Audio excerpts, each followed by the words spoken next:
few things before we get started. You're welcome to share this and any other video I create on social media. After the introduction to the channel, I began numbering these videos.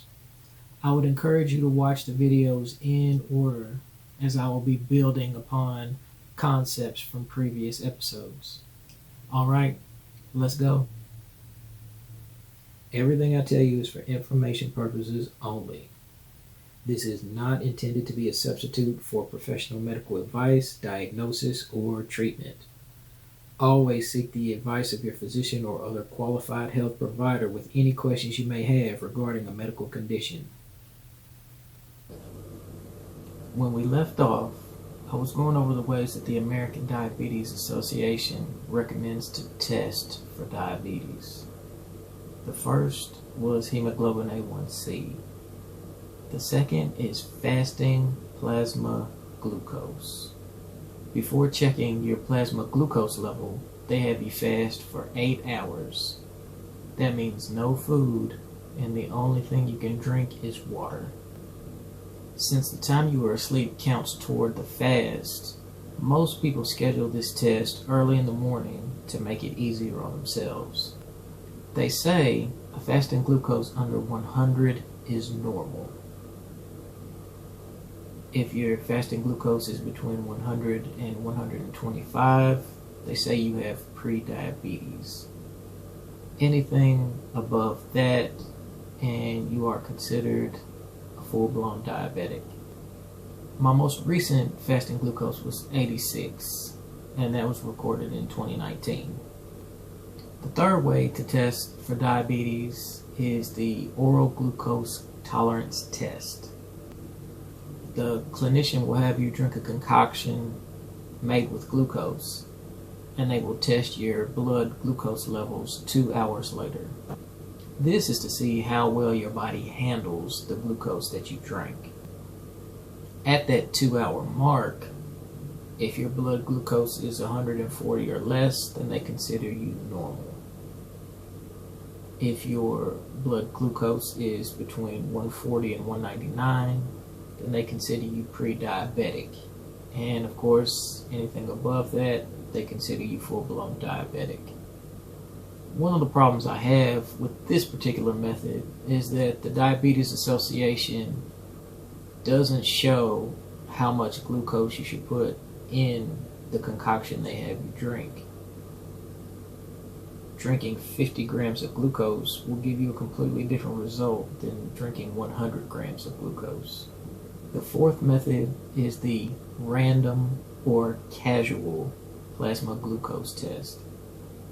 This basically means that regardless of how your glucose is tested, if it's ever 200 or above, then you are considered a diabetic. To a certain extent, I agree with the Diabetes Association. If your blood glucose is high by their standards, then you definitely have diabetes. My problem with their guidelines, though, is that you had diabetes years, and most of the time decades, before your glucose started getting high. Here's a house with some termite damage. Now, before it got this bad, it was a normal looking house with a termite infestation. That is like you and your diabetes. By the time modern medicine discovers that you have diabetes, you've been suffering from a lot of structural damage. How can you tell you have diabetes before your glucose gets too high? Some of you are yelling at the screen right now because you already know what I'm going to say. Insulin. I mentioned insulin in the previous video, and it will factor into almost every other video from here on out. People are often surprised when they are talking to me about a health problem they have, and I immediately start talking about insulin. They're like, well, what do my migraines have to do with insulin? If you ever get bored, go to PubMed's website and do a search for insulin plus whatever, and you'll be surprised by how much research has been done. Insulin performs at least 100 different roles within the human body, but for our purposes, we're only going to focus on one. When there is too much sugar in your blood, insulin will help force that extra sugar into the different cells of your body. Having too much sugar in your cells is a bad thing, but it is nowhere near as bad as having too much sugar in your blood.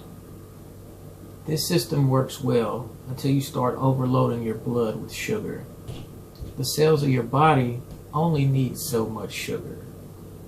Once a cell has all the sugar it needs, it stops responding to the insulin created by your pancreas.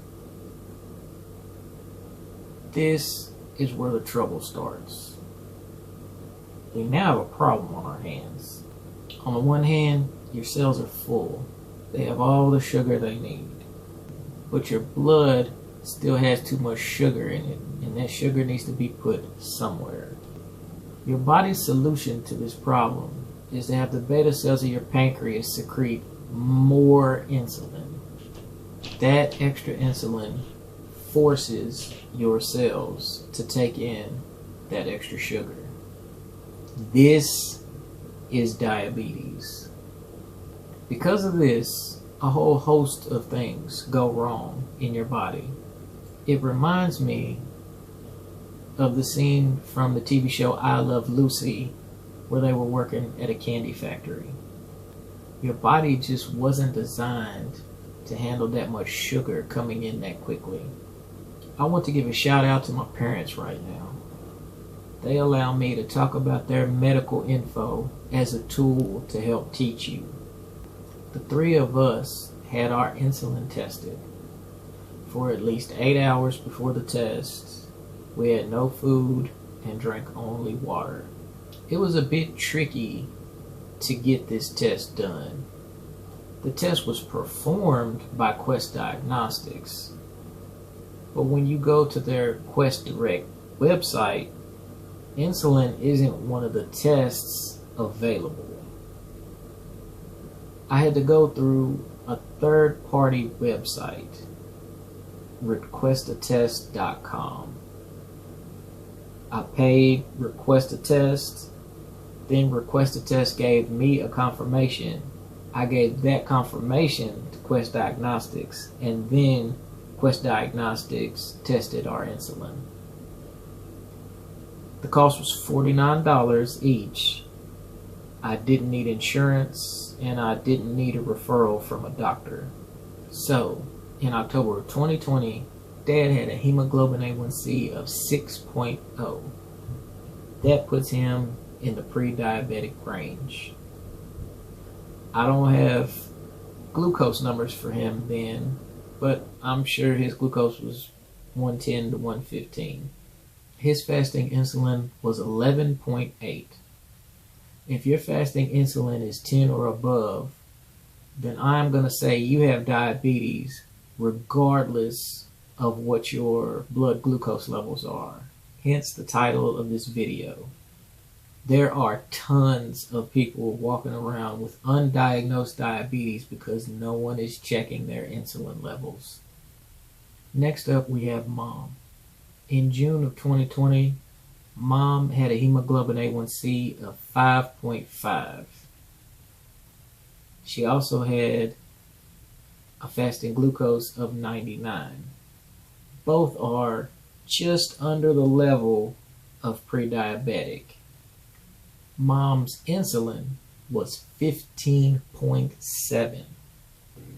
Even though Mom had better glucose numbers than Dad, I knew her insulin would be a lot higher because she's been hypoglycemic longer than I've been alive.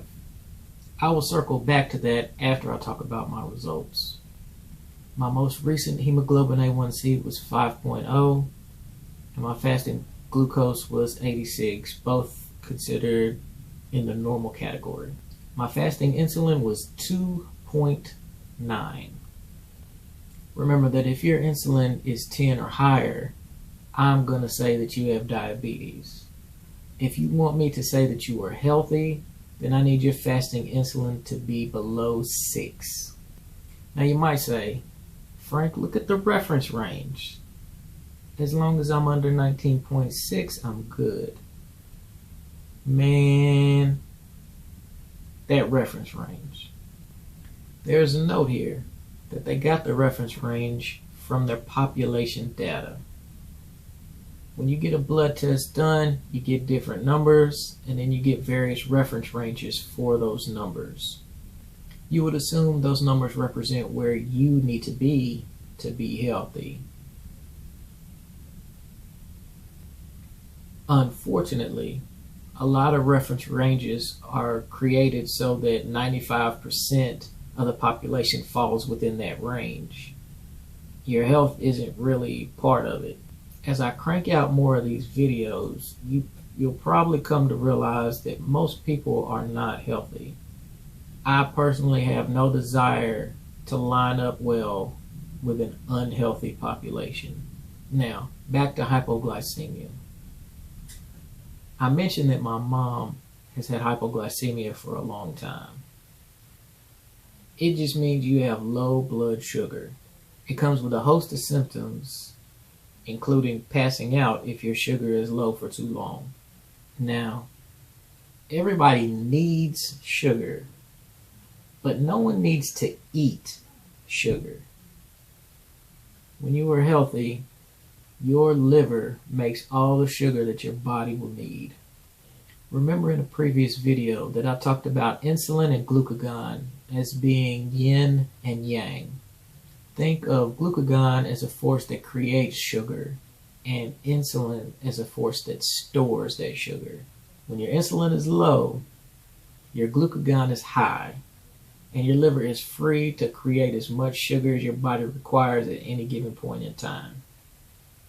This relationship between insulin and glucagon is one of the reasons that I can go many days at a time without eating, without a drop in physical or mental performance.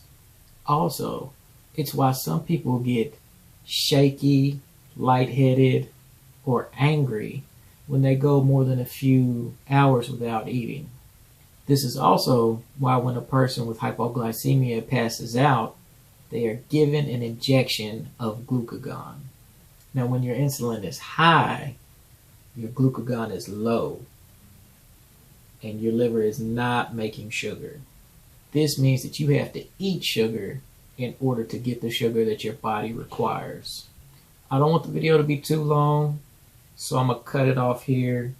But in the next video, I will go over what you do to get rid of your diabetes. Stay tuned.